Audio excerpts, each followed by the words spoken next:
Հանհոր եւ Որդվո եւ Օգուն Սրբո. Amen. Each of us has a life story. Our stories include all of our experiences and all of the people who have been a part of our lives. And certainly along the pages of our lives, there are people who, for better or for worse, have had a significant influence on us. And like all stories, the pages that make up our lives are not just meant to be written, but to be read by the others. And in the same way, the pages that make up the lives of those who followed Christ need to be read by others as it is passed on down the line from person to person, from generation to generation. And today we remind ourselves of another life story, a life story that could have had a happier ending, but it turned out to be not how God envisioned it. Today is Bumbarek Entan, the day of good cheer, a good living, which leads us to the season of the Great Lent. And of course, it might feel strange having the drawn curtain, the closed curtain on the altar as we celebrate the goodness of life. But liturgically, today is the first Sunday of the Lenten season. We are technically in the Lent, even though we celebrate the goodness of life, remembering and recalling the life of the Adam and Eve in paradise. So we celebrate the Bumbarek Entan as a reminder of goodness of life. God created the world and the first human beings to bring forth an enjoyable life story.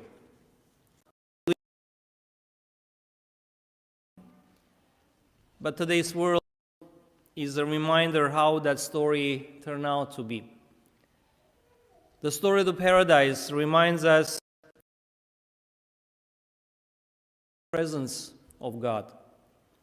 But the first human being took everything for granted and did not realize the sweetness and the price of it until they lost it. And today we enjoy the fruits of the lost form of a war, disharmony, and hatred among nations and among people. And the evil creates its own story based on our lives. Isn't this a reflection of our lives? Often we also take for granted many situations and people who are involved in our life, and we only recognize the price and the value of it when we lose them.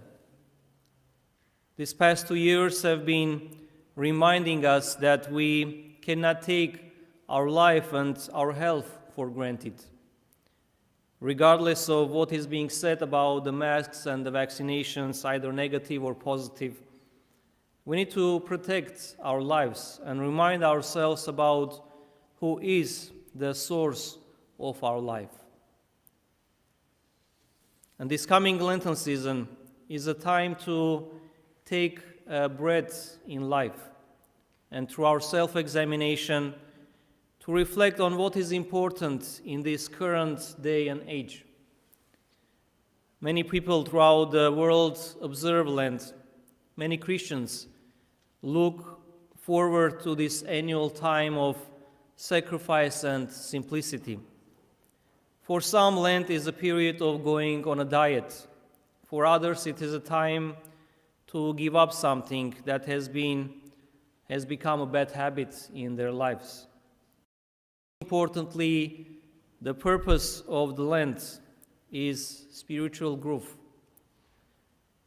It takes us back to the times of Adam and Eve and helps us to realize that in the Garden of Eden, the first people had everything to enjoy and live a life to its fullest. in simplicity and harmony. And today we also have everything to enjoy. We have a life to full harmony in our lives. And of course, for a Christian, that fullness of life has no value and purpose if God is not part of it. So this Lenten season is about giving up, and really it does not matter how we do it. It is important to understand the meaning behind it. Fasting is meant to help us concentrate on our attention to God. It is meant to lead us to a simpler life, to dedicate more time for God instead of just ourselves, and less time for the physical food and more time for the spiritual food to bring forth. St. John, one of our early church fathers, wrote about fasting very beautifully, and he says, "Do you fast? If so, give me proof of it by your works. If you see a poor man, have mercy on him. If you see a friend being honored, do not envy him. Do not only let your mouth fast, but also your eyes and your ears and your feet and your hands too. Let your hands fast by being free of greed. Let your feet fast by ceasing to chase after temptations. Let your eyes fast by disciplining them not to glare at that which is inappropriate. Let your ears fast by not listening to gossip or hurtful words. Let your mouth fast from full words. For what good is if we abstain from eating meat, but bite and devour our brothers and sisters?" He writes, fasting is much more than doing without certain food. That's actually the least important part. It is about fasting from selfish ways and sinful ways and greed in all its forms, concludes St. John. So Great Lent begins tomorrow, technically today, but the fasting begins tomorrow. So as you give up something this year, think about how that will help us focus more on God and our spiritual life. Lent is about fasting with a purpose. What we choose to fast from should create room for us to focus on God and develop a stronger and more personal bond with Him, and hopefully help us to reflect what has been lost, especially in these past 2 years.